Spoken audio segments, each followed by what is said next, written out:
ಸೇವಂತಿಗೆದು ಇದು ತುಂಬ critical stage.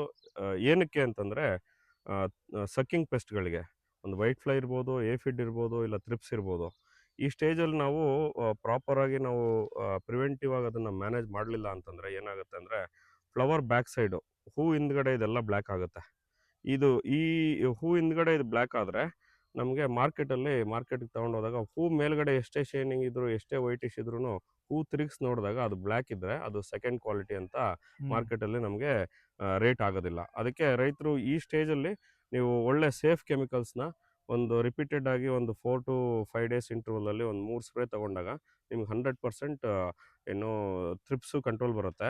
ಎರಡನೇದು ಈ ಸೇವಂತಿಗೆಯಲ್ಲಿ ಇನ್ನೊಂದು ಏನು ಕ್ರಿಟಿಕಲ್ ಪಾಯಿಂಟ್ ಏನಂತಂದರೆ ಹೂ ಓಪನ್ ಆಗೋದಕ್ಕಿಂತ ಮುಂಚೆ ನೀವು ಥ್ರಿಪ್ಸ್ ಕಂಟ್ರೋಲ್ ಮಾಡಿದ್ರೆ ನಿಮಗೆ ಹೂ ಹಾರ್ವೆಸ್ಟಿಂಗ್ ಮುಗಿಯೋವರೆಗೂ ಥ್ರಿಪ್ಸ್ ಪ್ರಾಬ್ಲಮ್ ಬರೋದಿಲ್ಲ. ನೀವು ಹೂ ಓಪನ್ ಆದಮೇಲೆ ನೀವು ಥ್ರಿಪ್ಸ್‌ಗೆ ತೋಟನ ಇಟ್ಟರೆ ಅದಕ್ಕೆ ಹೈಡಿಂಗ್ ಪ್ಲೇಸ್ ತುಂಬ ಜಾಸ್ತಿ ಇರುತ್ತೆ. ಅದರಿಂದ ನಮಗದು ಔಷಧಿ ನಾವು ಸ್ಪ್ರೇ ಮಾಡಿದ್ದು ಅದಕ್ಕೆ ರೀಚ್ ಆಗೋದಿಲ್ಲ.